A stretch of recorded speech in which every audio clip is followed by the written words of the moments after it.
Recording in progress.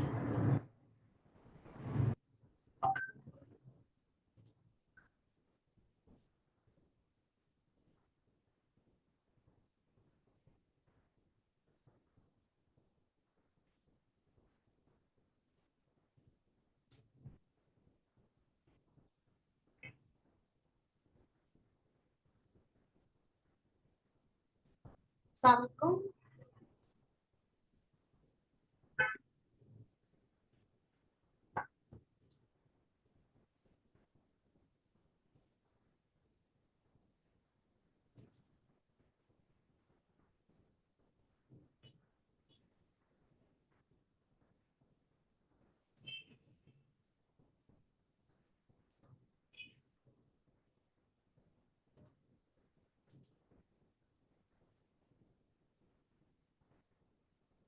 अस्सलाम वालेकुम madam.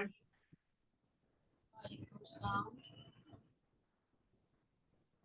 बेटा ये तो बहुत ही मुश्किल हो गया क्लासेस लेना आजकल। कहाँ पे बिजी होते हैं बेटा? Yes ma'am. मैंने कहा आजकल आप इतना बिजी क्यों हो गए हैं? जी जी। Can you hear me? क्या कह रही हैं आप? Can you hear me? आपको आवाज आ रही है? Yes ma'am. बेटा आजकल कहाँ इतना बिजी हो गए हैं? मैम आजकल सीएसपी ऑफिसरों की इन्वेस्टिगेशन चल रही है। आप कौन सी पोस्ट पे है? Assistant director. वो आपके पास क्या कर रहे हैं सीएसएस वाले? मेरा शौक है सीएसएस होना। जी? सीएसएस इज माय शौक पैशन। ओहो, मैं ये नहीं कह रही। आप जी कहाँ भी आजकल ऑफिस में कहाँ बिजी हैं? मैं अभी मैम इधर हूँ कराची में जॉब पर, मतलब उधर एयरफोर्स पर हूँ। बेटा आजकल आप सही टाइम नहीं दे पा रहे। जी जी, अब तो मैंने आपको बता दिया मैम, वो भी छुट्टियां ले लिए क्या जनवरी ले ही तक। नहीं है? Yes ma'am. मैंने कहा आपने छुट्टियां ली हैं तो कोई फायदा नहीं हुआ? नहीं मैम, आज मैं 12:30 से मैं इंतजार करता, उस कॉल भी की थी बिजी। दोनों काट लो। नहीं तो पहले पुराने वाला पहले काट दो और अंगूर ले आओ, फिर वो बाद में कल काट लो। जी बेटा, तो सिर्फ क्या कह रहे हैं? मैं ये कह रहा हूँ मैं 12 बजे से करा, अब तो अभी आपको कोई शिकायत का मौका नहीं मिलेगा। अब रोजाना क्लासेस भी होगी और टेस्ट का और और सवाल सॉल्व मैंने सोशियोलॉजी का सेंड कर दिया, जेंडर का क्यूरी के बाद तक आपको सबमिट करा दूंगा शाम तक। ठीक है बेटा, क्योंकि बेटा आप थोड़ा सा पीछे जा रहे हैं। जी जी, I am really sorry ma'am. अच्छा बेटा, अब मैंने आपको क्विज थ्योरी करवाना था। हाँ, क्यूरी थ्योरी समझ में नहीं आ रहा। तो बेटा मैं कराऊंगी ना, आप मुझसे जी जी। पूछे तो मैं आपको कराती हूँ। अच्छा बेटा जी।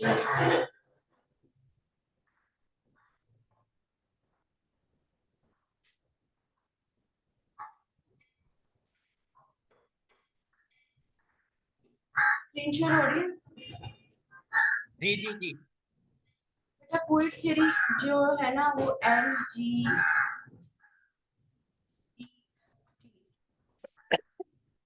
ये एक मूवमेंट है। जी इसमें क्या हुआ था, जब जेंडर स्टडीज में बाकी लोग रह गए थे ना, लाइक जेंडर स्टडीज में वुमेन्स को एक प्रोटोकॉल मिला, मेल्स को मिला, तो इशू कहाँ पे आया कि वो थर्ड जो जेंडर था वो थोड़ा इनसिक्योर फील करने लग गया। सही। ठीक है। तो अब उन्होंने ये सोचा कि हम लोग भी इस तरह का वे करें कि हम अपनी मूवमेंट दें, हमारे भी राइट्स के बारे में बात हो, हम उस पे ग्रेजुअली वर्क करें। ठीक है। यहाँ जी से क्वीर का मतलब ये अजीब है। अगर आप उसका मतलब समझ लेना, कोई भी यूजुअल से हटके, अनॉर्मली। ठीक है। सही। क्वीर का मतलब है अजीब, गरीब, समथिंग अनयूजुअल। ठीक है। नॉट नॉर्मल, ये सारा कुछ उसकी डेफिनेशन में आता है। अब जेंडर स्टडीज में क्वीर थ्योरी का क्या ताल्लुक चल रहा है वो हम देख लेते हैं, ठीक है। जेंडर स्टडीज में हर वो जेंडर जो कि नॉर्मल नहीं है किसी भी वजह से, तो एक सोसाइटी ने उसका स्ट्रक्चर कंस्ट्रक्ट किया वो नॉर्मल नहीं है, तो वो क्वीर थ्योरी में आएगा, ठीक है। सही। अब मैं आपको क्वीर थ्योरी के कुछ इंपॉर्टेंट पॉइंट्स बताती हूँ। Okay ma'am.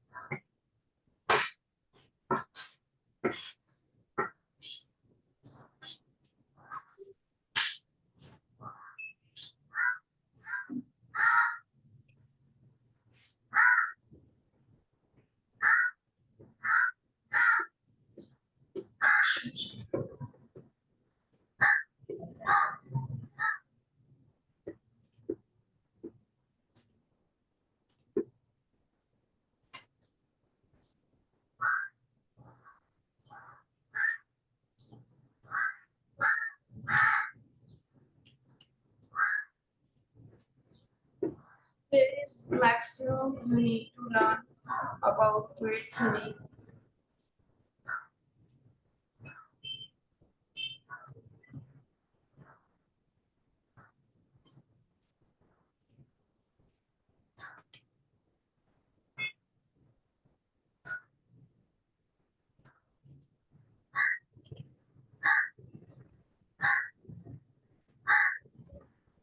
ठीक है, अच्छा अब इसको वन बाय वन करके डिस्कस कर लेते हैं।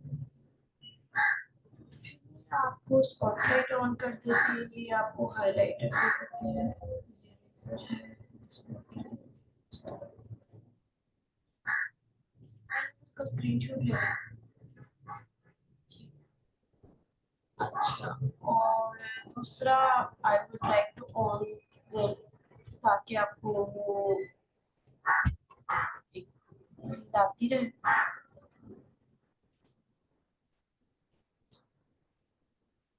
अच्छा,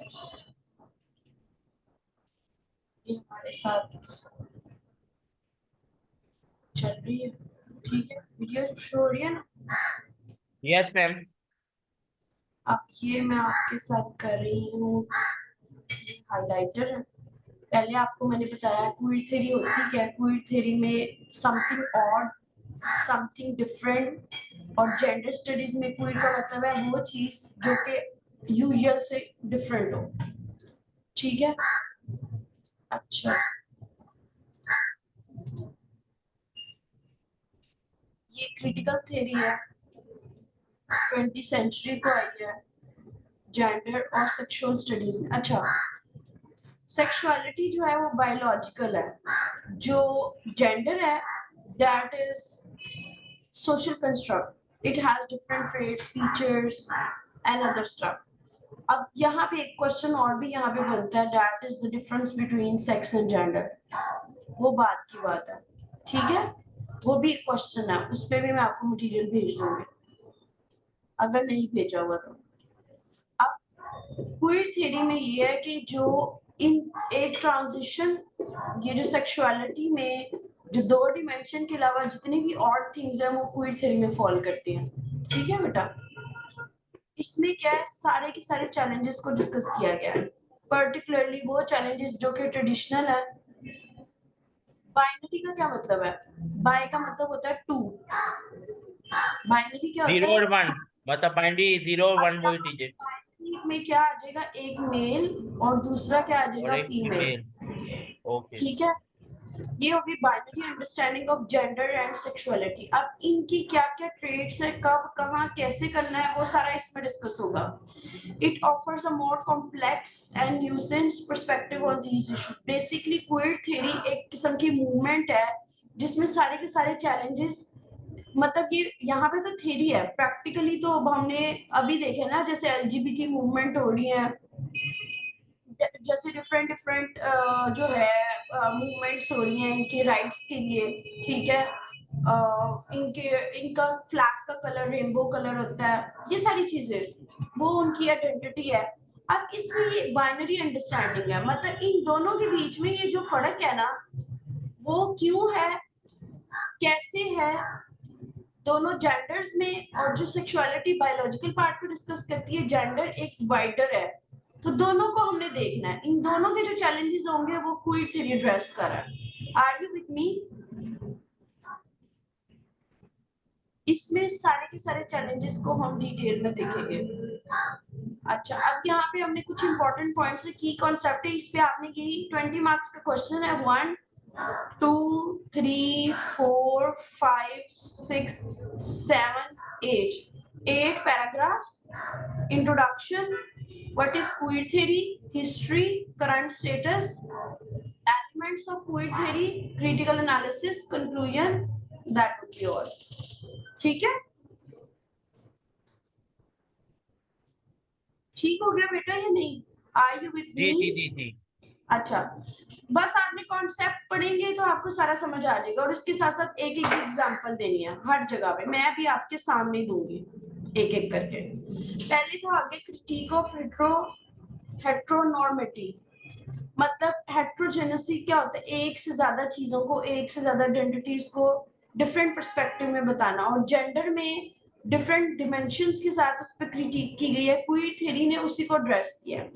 क्वीर थ्योरी ने कहा कि हेट्रोसेक्सुअलिटी जो होती है ना वो एक नॉर्म है, कोई बड़ी बात नहीं है, ये उनके भी बस की बात नहीं है। अगर एक मेल अपने अंदर सारे ट्रेट्स और उसकी लाइकिंग जो फीमेल्स जैसी हो रही है तो इसमें उनका कोई कसूर नहीं है, ये उसको एक नॉर्म समझ के उसको एक्सेप्ट किया जाए, ठीक है, और समझा जाए कि ये क्यों है। मतलब अगर वो तभी मुमकिन है जब आपको इन दोनों का फर्क पता हो, जब दोनों की इश्यूज जो आपको फेस करने पड़ रहे हैं आप उसको एड्रेस करो, लाइक जेंडर और सेक्सुअलिटी में बेसिक अंडरस्टैंडिंग पता हो।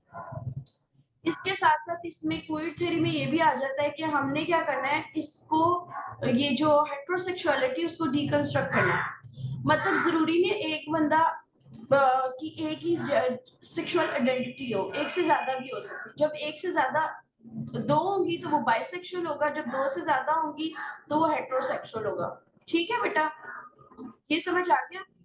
वो कह रहे जब हम ये समझ लेंगे ना तो प्रॉब्लम खत्म हो जाएगी, क्योंकि हम इसको नॉर्मल और नेचुरल समझेंगे।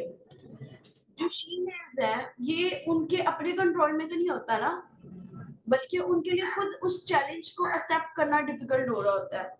अगर हम उनके लिए आसान कर दें कि it is what it is, तो उनके लिए वो चैलेंज कम हो जाएंगे और हम उसको नॉर्म या एक डे टू डे चीज की तरह कंसीडर करने लगेंगे, जस्ट लाइक मेल फीमेल। वो कह रहे हैं आप उनको एक थर्ड जेंडर का स्टेटस क्यों नहीं दे देते? ठीक है, अच्छा, दूसरा आपने जो क्वीर थ्योरी का इंपॉर्टेंट पॉइंट है वो है आइडेंटिटी। यहाँ पे जो आइडेंटिटी है ना वो बहुत फ्लूइड है। मेल में और फीमेल में आइडेंटिटी करने के लिए, कैटेगराइज करने के लिए बहुत आसानी है, लेकिन यहाँ पे फ्लूइडिटी ऑफ आइडेंटिटी में मसला आ रहा है। ना वो अपने आप को प्रॉपर्ली मेल्स कह सकते ना फीमेल उनकी, इसीलिए तो उनको थर्ड जेंडर बोलते हैं। क्वीर थ्योरी ये कहती है हम लोगों को अंडरस्टैंड करना चाहिए कि ये फ्लूइडिटी एग्जिस्ट करती है, वो खुद अपने माइंड में क्लियर नहीं है तो वो अपने लिए क्या फाइट करे। ठीक है, इसीलिए हमने इन दोनों की जो आइडेंटिटीज हैं उनको एज इट इज लेना, और जो उनके कॉमन ट्रेड्स हैं उसको हाईलाइट करके उसको सोसाइटी में मेन स्ट्रीम करना। क्योंकि अगर हम इन आइडेंटिटीज को फिक्स नहीं कर सकते तो अगर हम उनको जस्ट आइडेंटिफाई कर लेंगे ना तो एक उनकी भी एक वक्त ऐसे आएगा उनका भी एक फीचर, एक आइडेंटिकल शेप शुरू हो जाएगी, क्योंकि आइडेंटिटीज तो यहाँ पे फिक्स है ही नहीं। ठीक है, इसीलिए तो इसको फ्लूइड कॉन्सेप्ट कह रहे हैं, फ्लूइड आइडेंटिटी कह रहे हैं। बेटा आपको मेरी बात समझ आ रही है या नहीं? Yes ma'am. मैम एक बात आपसे कहनी थी, क्यू थ्योरी को हम ट्रांसजेंडर से अफेक्ट कर सकते हैं? उसी की बात हो रही है, जी जी मैंने कहा ये उसी की ही बात हो रही है, थर्ड जेंडर्स की जी बात जी हो जी रही है। जी लेकिन जी उसके मैम। पीछे बेस क्या, थ्योरी क्या, उनको सोसाइटी में जो रोल, इतनी अवेयरनेस कैसे आई, पीछे हमेशा कोई स्टडी मैटर होता है, सब्जेक्ट मैटर होता है, ये वो है, ये थ्योरी है। अब जैसे डिफरेंट लोगों को जॉब्स मिलती हैं, यूनिवर्सिटीज में जाते हैं तो उसके पीछे पहले वो थ्योरी पढ़ते हैं। ये प्रैक्टिस मूवमेंट जो है उसकी एक प्रैक्टिकल फॉर्म है, लेकिन ये थ्योरी है, क्वीर थ्योरी है। अच्छा, नेक्स्ट एसेंशियल है परफॉर्मिटी का। इसमें क्या होता है, ये किसने इंट्रोड्यूस किया था, ये सबसे बड़ा इसका जो है ना स्टॉन्च जो एडवोकेट था, इसका नाम था, ये फीमेल है, बटलर, जूडिथ बटलर। इसका क्या कहना है बेटा, चाट मसाला।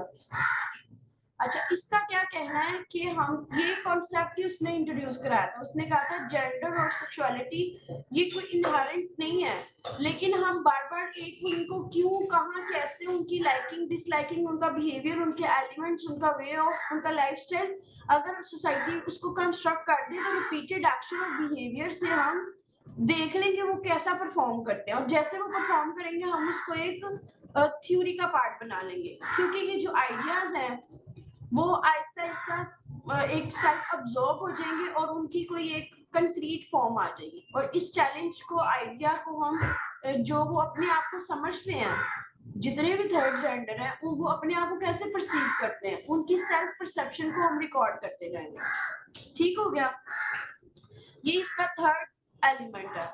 फोर्थ क्या है, इंटरसेक्शनैलिटी। इसमें क्या होता है, क्वीर थ्योरी ये कहती है कि ये आपस में एक दूसरे से इंटरेक्ट करते हैं, इंटरसेक्ट करते हैं, क्योंकि क्रिटिकल थ्योरीज को अप्लाई किया गया। अब इसमें डिफरेंट देखिए, जब कोई नया सब्जेक्ट बनता है ना तो डिफरेंट वे से, डिफरेंट आइडिया से चीजों को पिक करते हैं और उसको लिखा जाता है।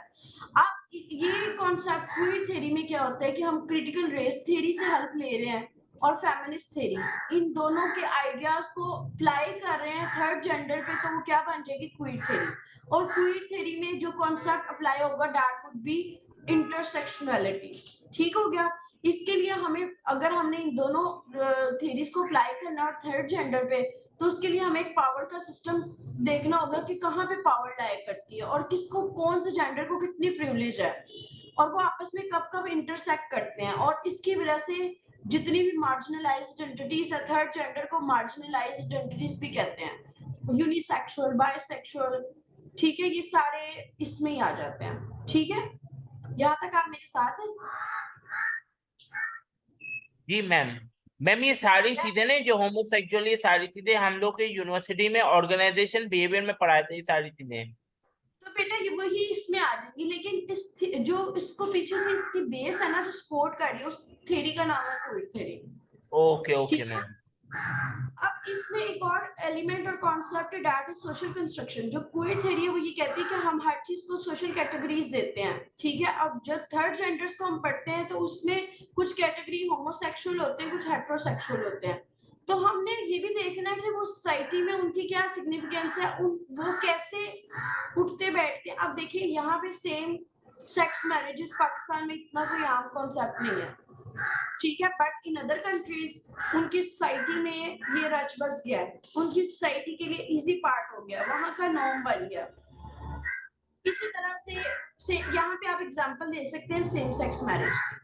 ठीक है, सेम सेक्स मैरिज, ठीक है, क्योंकि मैम एक और इसमें क्या होगा। चीज, मैम अभी 2000 मतलब 23 के अंदर एक बिल पास हुआ था, जैसे लड़का लड़के से शादी कर सकता है, लड़की लड़की से, तो वो हम लिख सकते हैं इसमें।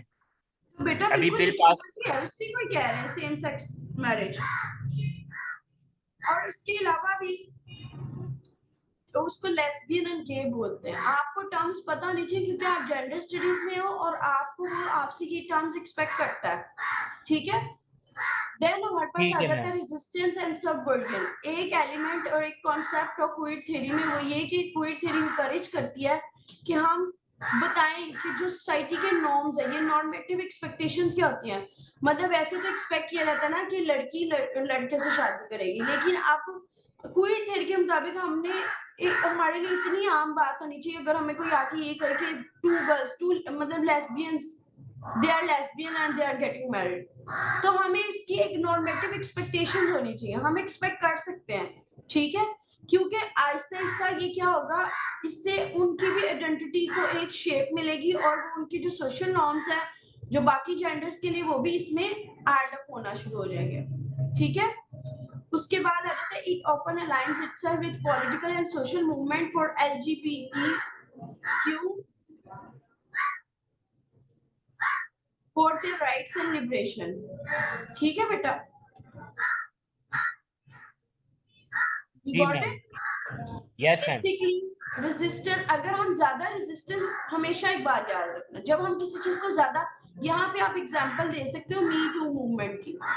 मी टू में क्या है कि अब मेरा जिस्म मेरी मर्जी, ठीक है, अब उसको ज्यादा मी टू मूवमेंट को, फेमिनिज्म को ज्यादा कंट्रोल करने की कोशिश की है, उसकी वजह से क्या हुआ, वो ज्यादा इमर्ज हो रही है। तो जब भी आप अगर इनको थर्ड जेंडर को रेजिस्ट करेंगे, उनकी जो बेसिक राइट्स हैं, बेसिक चीजों को डिस्कार्ड करेंगे, उनकी फीलिंग्स को ऑथेंटिकेट नहीं करेंगे, तो क्या होगा कि वो एक रेजिस्टेंस की वजह से वो एक अपने एक वो रिवेंज वाली सिचुएशन आ जाएगी। इसलिए आपने अगर उनकी सोशल और पॉलिटिकल मूवमेंट्स देखनी है, तो आप उनकी राइट्स और लिबरेशन को देखें, वो क्या डिजर्व करते हैं, कहाँ कहाँ उनके चैलेंजेस आते हैं, क्या क्या उनकी हर्डल्स, और उनको ट्राई टू एड्रेस देम। ये क्वीर थ्योरी कह रही है। क्वीर थ्योरी कह रही है कोई बड़ी मसले की बात नहीं, आप उनको अंडरस्टैंड कर लो वो क्या है, क्यों है, कैसे है, तो आपको सारी चीजें सेंस बनेंगी। Same goes with history and genealogy, कहाँ से आया, मतलब इसकी हिस्ट्री कहाँ से, ये जब कैटेगरीज बनी थी ना सेक्स की और जेंडर की, तो उस दौरान में ये किसी कैटेगरी में फॉल नहीं कर रहे थे, तो तभी एक, देखिए मैं आपको समझाती हूँ, आपको पता नहीं मैंने पहले बताया कि नहीं। देखिए पहले ना जब जेंडर स्टडीज का स्टार्ट हुआ ना, वुमेन स्टडीज से था। ग्रुप ऑफ पीपल एक लाइब्रेरी में बैठे और उन्होंने कहा कि हम जो है ना वुमेन्स के बारे में, उनकी पसंद नापसंद, उनके राइट्स, उनकी चीजों के बारे में डिस्कस करेंगे, हम वो क्या है उसको एक जगह कंपाइल करेंगे। उस सब्जेक्ट का नाम था women studies. But Aahista Aahista उन्होंने जब उसको एक्सप्लोर किया, डिफरेंट लोगों में अवेयरनेस आई, तो मेल्स कह रहे थे कि उनके भी राइट्स कुछ जो बेसिक है वो भी जो है लाइक उनकी भी वोलेशन हो रही है। तो उन्होंने जब दूसरे जेंडर को, मेल्स को ऐड किया, तो उससे एक उसका स्कोप वाइडर हो गया और अब वुमेन स्टडीज से आ गया जेंडर स्टडीज। लेकिन अगर ये तभी मुमकिन हुआ, जेंडर स्टडीज में क्या हुआ, women studies plus queer theory add कर दें तो is equal to gender studies. ठीक है बेटा, ये बात आपको बहुत सारी बुक्स पढ़ के समझ आएगी जो मैंने आज आपको बता दिया।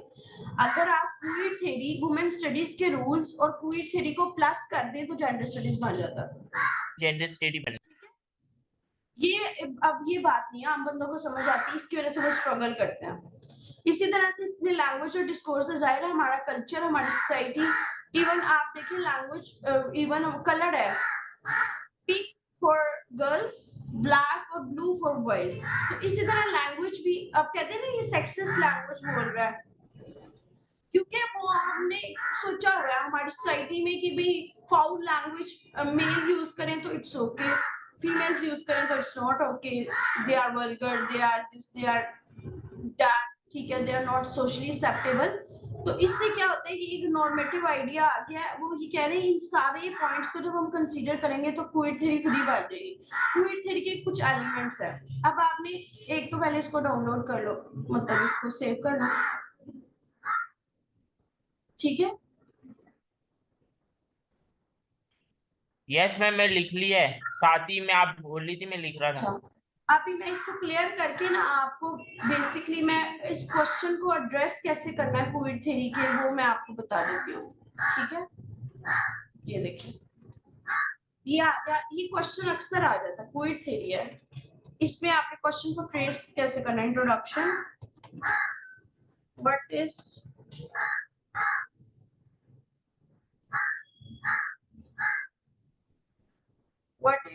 meant by queer theory,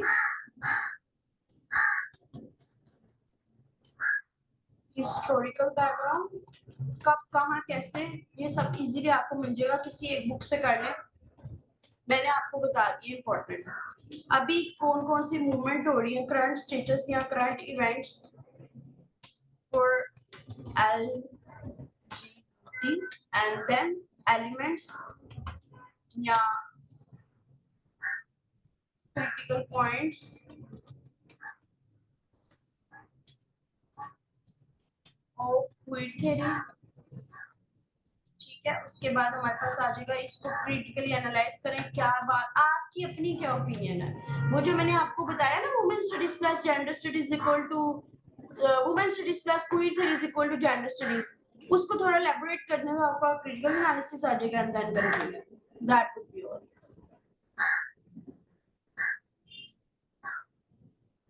ठीक है बेटा,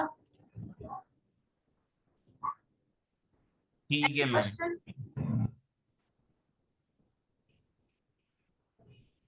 कोई क्वेश्चन है बेटा? ये पेपर ये क्वेश्चन आपने ऐसे अटेम्प्ट करना है। मैम जी जी। आपकी वो साउंड मतलब आपका वो इंटरनेट प्रॉब्लम आ रहा है।